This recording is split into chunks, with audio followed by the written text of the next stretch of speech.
So it looks like we have a few folks on the call now. I think we're going to get going. We're just a couple minutes after 6.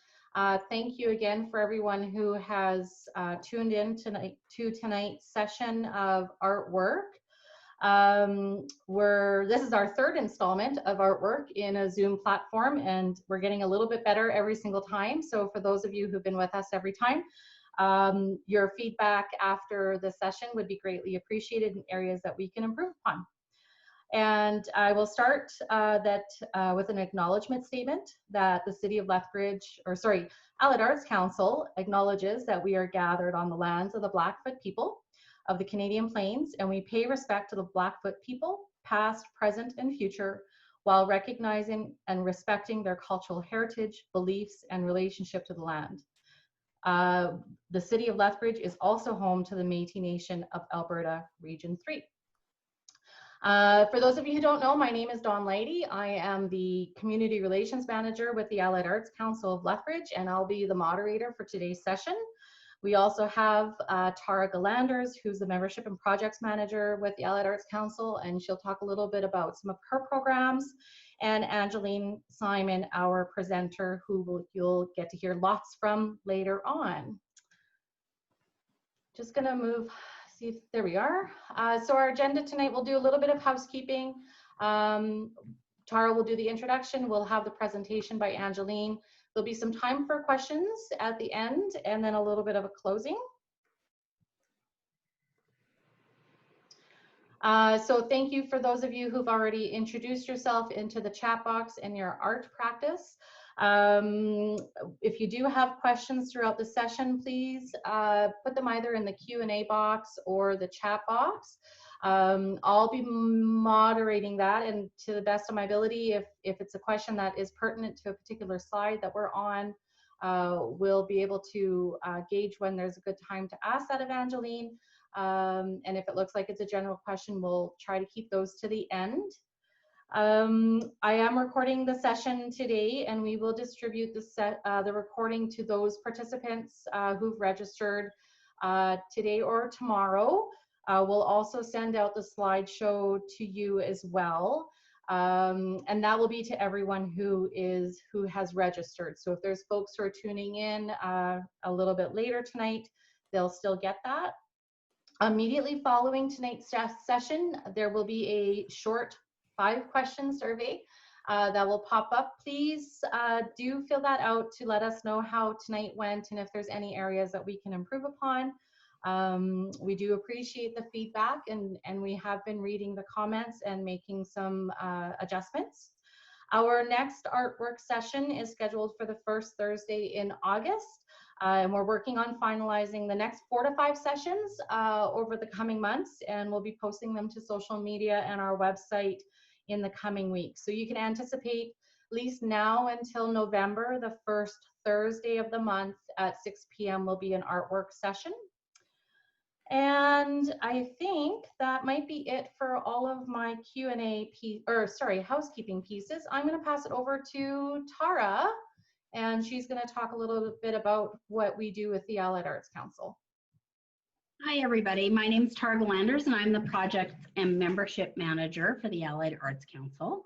And I just wanted to sort of hit you up and just ask that if you have not already become a member of the Allied Arts Council, we would really love it if you did consider joining. It is $25 for the year. You get a lot of amazing programming, such as being able to participate in great professional development opportunities like tonight. You get the ability to participate in all of our Allied Arts Council initiatives. You're included in our arts directory, and as well as you get a subscription to our newsletter, which provides a lot of amazing call opportunities. So the membership form is available on our website. So please do consider becoming a member. We'd really appreciate it. And I'd just like to talk to you about Arts Days, which is coming up in September. As you can imagine, things have been a little bit up in the air, but we're finally finding, things that we are going to be able to do. And I just want to stress this is, we provide a lot of great opportunities for artists, and these are paid opportunities. And so I'm just going to give you a little review of what we're going to do this year. And I hope you will consider applying, or if you know of people who might be interested, to let them know about the opportunities. So we are going to be using the kiosks again in Rotary Square. We're going to be putting 2 artists into those spaces and sort of have an installation piece. Last year, Angeline did participate in that and did an amazing piece for us, so that was great. So this year, instead of the art walk, we're going to be doing a window painting gallery. So I'm looking for artists who can participate and paint some of the windows downtown. So we're looking for anywhere from 10 to 12 artists for that sort of opportunity. We're going to do a pop-up gallery. We've rented the old Immigration Services building across the street from CASA. And so we are looking for a lot of artists to apply. We will be, yeah, it's exciting in that pop-up will be participate as part of one of the stops on the gallery stroll. So we're going to be working with some of the other galleries, including the gallery at CASA and SAG and the gallery at Yates. So anyway, there are lots of great opportunities there. We're going to be putting buskers on the streets, so we're going to get some live performances. We're going to be doing the AAC Cabaret, but this year we're going to be filming it just so everybody's a little bit safer. So I'm looking for 5 artists, generally emerging artists, to perform some wonderful pieces, and they're going to be filmed, and we're going to be putting them up on our social media platforms. So that's a really exciting opportunity for some artists who are newer. And then our finale will be our family affair in the square. You know, we've had to downsize a little bit this year because obviously social distancing is important, but we are going to be doing a large chalk piece and children's chalk drawing, as well as possibly some pottery work, and as well as some live music. So I hope, you know, let other people know about the opportunities, and if you're interested, please do contact me, and I'd love to have you apply. But anyway, now I'm going to introduce Angeline. I'm sure you all, many of you know of Angeline. Angeline is a multidisciplinary artist from Lethbridge, Alberta. She graduated from the University of Lethbridge in 2018 with a BFA in Art Studio. Angeline currently practices both photography and installation in her art practice. Influenced by both family history and experience in the service and retail industry, Simon explores issues in consumption, waste, and personal identity. As many of you know, Angeline works for the Allied Arts Council at CASA, and she's awesome, and we adore her, and so I will let her take over. So, Angeline. Hi there. Thank you so much for coming today. I'm just going to share my screen here in 1 second. I've never done this before, so bear with me. So here we go. Let's see. Sorry, 1 second. Okay, and we're just going to do... Here we are. All right. So this workshop is mainly focused on like a beginner's guide to documenting your artwork. Very like do-it-yourself, affordable ways to take photos of your work. And so we will begin. And I will just show briefly like stuff that I've done in the past. I've done a lot of product photography. So this year is like for Solstice Juice, the local juice company downtown. And I've done product photography for the AAC, their shop there at the front. So we've just done some documentation for the website, so 2D images. These ones were done with like a lighting setup, just 2 lights and a white backdrop. Same with these ones here. They were LED lights that I bought at McBain Camera. They're constant lights, and I find that the easiest to work with sometimes. So just some examples here. And I also just wanted to share some of my favorite product photography that I've seen from local people. So this is the Sill and the Soil, and they do a lot of their own marketing. So Hannah, she just takes photos of her work, just kind of holding, sorry, not her work, her plants. Really simple backdrop, just like a wall in her house that she's using, natural light. She does use a little bit of Lightroom, which is an editing application that you can purchase. Just to brighten it up and just help the colors and everything like that. Another one here is Megan McWhorter. Megan sells a lot of earrings and jewelry. She makes a lot of work, and she also takes photos of her products outside often. natural light and just like a simple wall. So she drives around Lethbridge and just tries to pick out like a really cool, colorful wall. So this one here on the left is a pink one, and then on the right is a blue. So really simple, really isolates what we're looking at, the product, and just her hand holding it, which is kind of cute and fun. And are photographs really that important? I think so. So that's why we're here today. You want to have good images of your work. That's the selling point. So with a good quality image, customers will see your work in all its glory.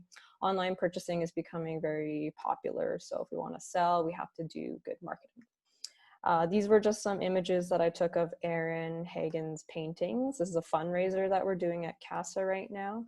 And I thought it was cool that he wanted to put them on a black piece of wood.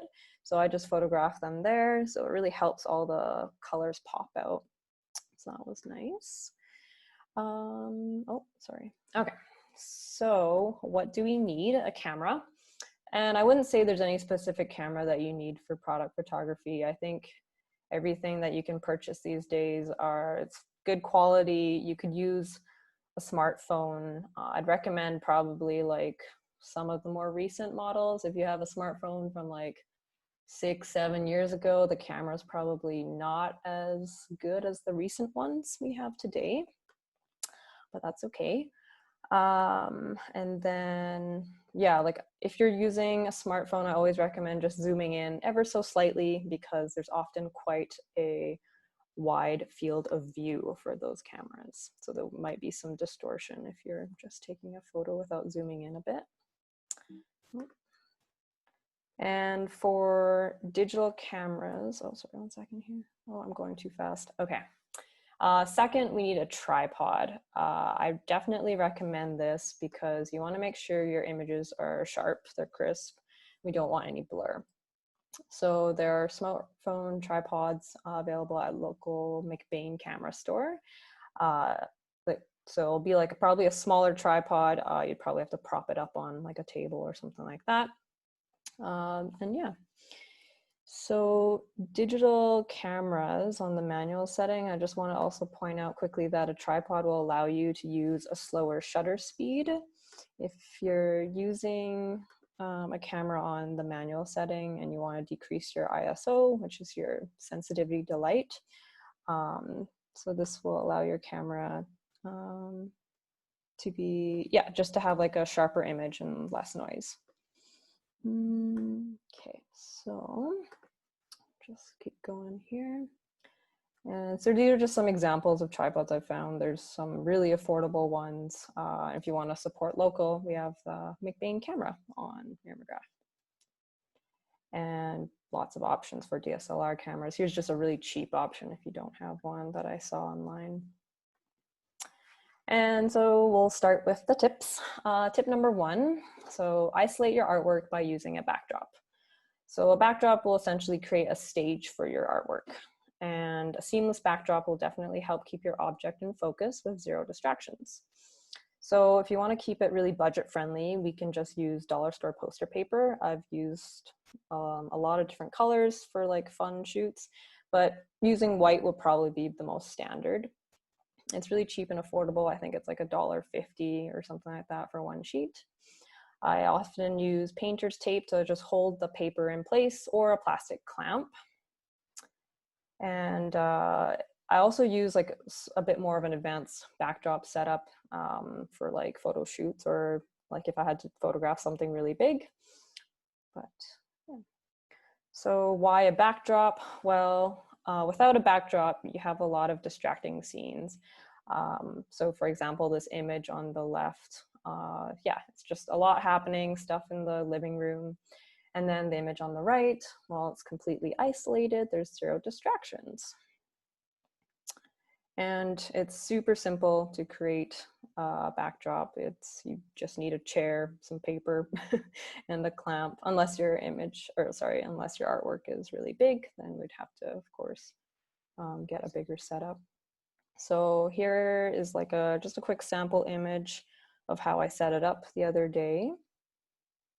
And this was taken on an iPhone 8. The image on the left here is not edited, and the image on the right, I just touched it up a bit.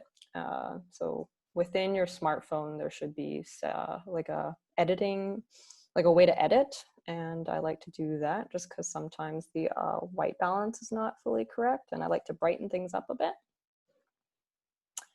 And other options for a backdrop, so let's say we can't put your artwork on a chair.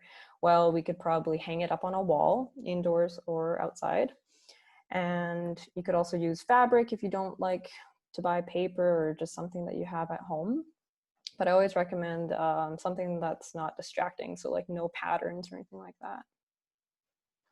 And tip number 2, lighting is very important. So my first go-to would be to photograph your image outside if you can on a cloudy day. Natural light is kind of always the best way to do it. The colors will probably be more accurate, and there will be less editing in the end, most likely. And the clouds on like a cloudy day will ensure like a giant diffuser essentially, and make sure that there's even lighting spreading on your artwork. And the second option, of course, is artificial/indoor lighting. So let's say it's night and you really need to photograph your work right now. If you don't have any studio lights, you can just use some lamps that you have at home. I would recommend trying to find lamps that are very similar in brightness and in temperature, if that's possible. And yeah, so for this demo, I've just used some IKEA lamps, pretty affordable there. And down here, so we're just starting by setting up 2 similar lamps and angle them at 45 degrees from the artwork. If you're getting too many shadows, play around with the lighting. Try moving them closer to the camera or your subject. Sometimes it depends on the object being photographed. So these lights aren't the strongest, so I did have to bring them a bit closer to the object, and I faced them away from the artwork just because we don't want that direct light from the bulb hitting the object. We want it softer. So then in this example, my bottom lights are lower there, and they're facing the artwork without any diffusion, so this creates a harsh shadow. And then once I changed the bottom lights and had them face kind of away, then a softer light hits the artwork. And if you have a lamp that doesn't have it's called like a lamp shade, then you can try to safely attach some maybe parchment paper if that's something that you have, or you could use studio umbrellas if you actually have studio lights. But this demo here is just all based on kind of like DIY. And I always recommend playing around with the lighting. Usually 45-degree angles work. I did talk to a fellow artist who says that she usually has her lights even like wider than 45. They're kind of closer to the wall, if anything, because she gets too much of a gloss of the glare. So you kind of have to play with it. Each piece might be a little bit different. So just try moving your light. And here's again the image with, so if we go back right here, the lamps are facing away, and this is what it looks like in camera without any editing. So the light is a bit softer. It's not quite perfect, but that's okay because we can edit. And so in here, this is just a quick screenshot of Lightroom. This is one of my favorite editing apps. Photoshop's also really good.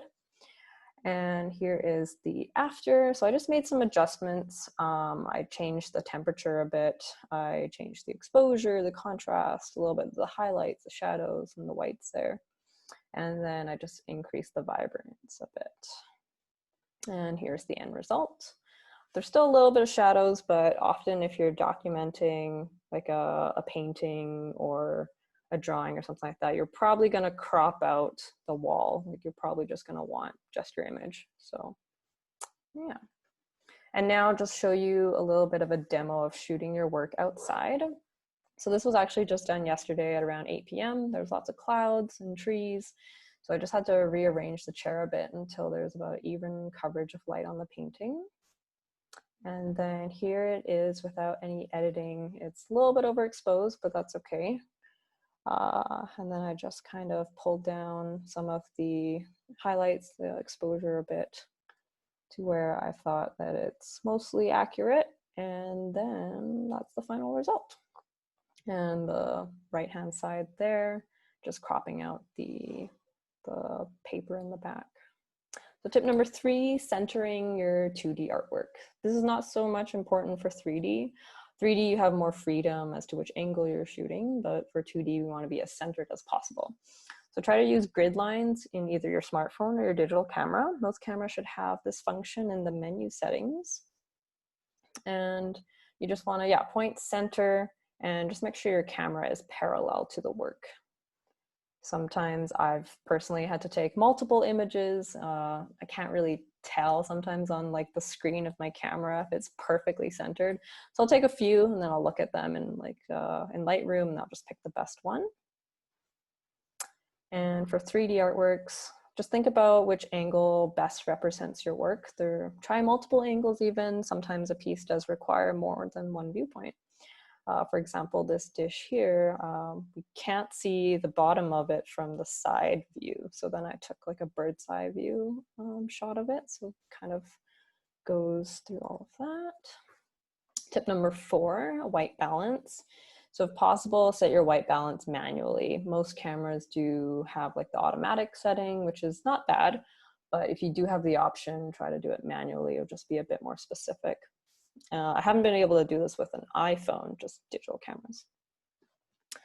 And yeah, so your white balance will help your photograph remove any color casts, which are usually due to fluorescent lights. They add a blue hue, and then incandescent bulbs add a yellow hue. So you just want to make sure like the whites are perfect there.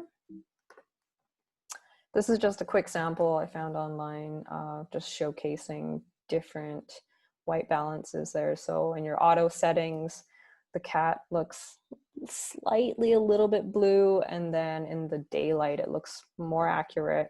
Tungsten setting, way too blue, and in the shade cloudy, the colors look okay, but they're quite warm. Tip number 5, don't mix different types of light. So if you're using lamps, studio lights, try not to mix them with like natural light. So if you're shooting right next to like a bright window, I'd recommend just using the natural light and not adding in your own, unless the color temperatures are like the same, then it would be okay. This is just because with the different colors, when you're editing, it's just going to get a bit tricky. It'll be a little bit harder to do that. Tip number 6, make sure your lens is clean. I feel like this is something that I even forget once in a while. But yeah, if there's any smudges on your lens, I've often noticed on my iPhone when I'm just, when you're grabbing your phone here and there, you're often touching it and maybe touching the lens. If it gets too mucked up, won't take sharp, crisp images. So make sure you use something like a microfiber cloth or a proper lens cleaner and just wipe it down. That will help immensely. Oh, looks like that went by really quick. And finally, have fun, experiment. Putting some effort into your images will go a really long way. Yeah, just be creative. And yeah, if you want to email me with any questions in the future, feel free to do so at adminassistant@artslethbridge.org. Yeah, sorry, that went by like way quicker than I expected. I'll stop sharing my screen. That's right. Thanks, Angeline. That was great. Does anyone have any questions? There doesn't appear to be any in the Q&A or the chat box. And I guess maybe I have a question of Angeline, maybe to start things off. Yeah, that sounds good. You were using Lightroom and Photoshop. And if you don't have a subscription with Creative Cloud, do you have any recommendations for free or cheap photo editing software that you can use for that? Or is your settings in your iPhone enough? Well, yeah, if you're shooting your image on your smartphone, then I think editing within that should be enough. If you would like to take it a bit further, I used to use this app called GIMP, GIMP, all in capitals. If you just search it, should be like the first one on Google. I think it's gimp.org, and just a description of it says GIMP is a free and open source raster graphics editor used for image retouching and editing, freeform drawing, converting between different image formats and more specialized tasks. So I think that should be more than enough for like simple image editing. Excellent, thanks. And Marianne says, not a question, but a dreaded comment, just to double down on the white balance topic. It is so important. Yes. Yes, definitely. Because you don't want, yeah, like you don't want your image to, like you want your image to look exactly how your artwork looks. So that's why it's so important. And yeah, there's lots of like online tutorials on YouTube too, probably talking about those things. So. Yeah, and then Lorraine, oh, Marianne's additional comment, you'll be editing for hours if you're taking multiple images for works. I'm assuming that's if your white balance isn't correct. Yeah, and then Lorraine has a comment, is Lightroom free or not? Yeah, not free, unfortunately. I wish it was. I think there is like a free month that you could do if you just want to give it a try. And then after that, they would start charging you. But I think I've just purchased the Creative Cloud for just photo editing. And I think oh gosh, I can't remember how much I pay. I think it's less than $20 a month. I'll have to double check. Yeah, I think you're right. And I know that Adobe did have a bit of a promo during COVID that your first 3 months or 3 months during any time, they were offering a promo that it was free.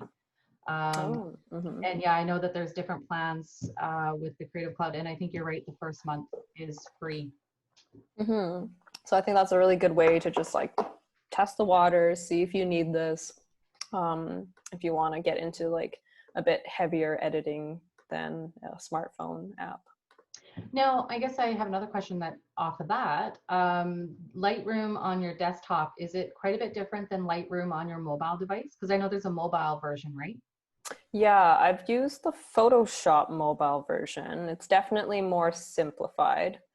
But I think just in terms of editing your image, like rotating and like your white balance and contrast and brightness, those things would be more than fine on the mobile app. I've never done any like retouching on a mobile app. I can't remember if that's even possible. Like, for example, I take a lot of portraits, so sometimes I'll do like retouching on the face or something like that. So those kind of like more intense editing, I think probably wouldn't be really easy on a mobile app, but definitely just what we've talked about here today should be more than doable for that. All right. Does anyone have any other questions? Just scrolling through the chat box, make sure I haven't missed anything. And again, we are recording this, so we will send this out to everyone who's tuned in, plus all of the folks who have registered for today. And there's no other questions in the Q&A box. So I think, and Angeline, you did share your email address. So when we send out the slideshow, everyone who's registered will receive your information. So if there's any additional comments, you can reach out to Angeline. So I think with that, we're probably pretty close to doing our wrap-up piece. So Tara, do you have any final comments to say before I do a bit of a wrap-up? No, I'm good. And thanks, Angeline. I think that was a lot of great information. A lot of the pictures sometimes that I have been receiving, would benefit from some of this information. And that is why we sort of thought this would be a great professional development series to bring to artists, just to give them a little bit more information about taking pictures of their pieces. So that's it. Thanks, everybody. Thank you. Yeah, thank you so much for having me, and thank you for coming. Thank you so much. And so I think, Tara, we're looking at August is going to be around then taking these photos that you've been working on and how to utilize social media to the best of your ability. Is that right? That's right. It's going to be Colleen Devine, who is our works at the Allied Arts Council, and as well Tawny Spears, who's a local artist, is going to be sharing some of her ideas and tips. She has an amazing social media game, and so it's going to be a bit about social media and a bit about how that influences your marketing to be able to sell your products if you want to in your art. Excellent, and these photos will help with that. Yes. Excellent. So at the end of once we close out of this, there will be a short survey. If you wouldn't mind, please letting us know what you thought of today, if there's anything that we can improve upon. These sessions are free right now, and we'd like to continue to offer them free, but if you would like to make a donation, that would be fantastic. I'm actually just going to share my screen because we do have a few more slides that have a little bit of that information. Here we are. So if you'd like to make a donation to us, that would be greatly appreciated. You can go to artslethbridge.org and there should be a button that says join and give. And as Tara mentioned, if you're interested in membership and you don't already have membership, you can also find that information on our website. And I think with that, oh, and if you have any other questions for Tara about any of the programming that she is working on over the coming months, please don't hesitate to contact her directly. And all of this information will be sent out to you in the next day or so. And I think with that, thank you so much, everyone. And we'll see you on the first Thursday of August at 6 p.m. See you, everyone. Bye.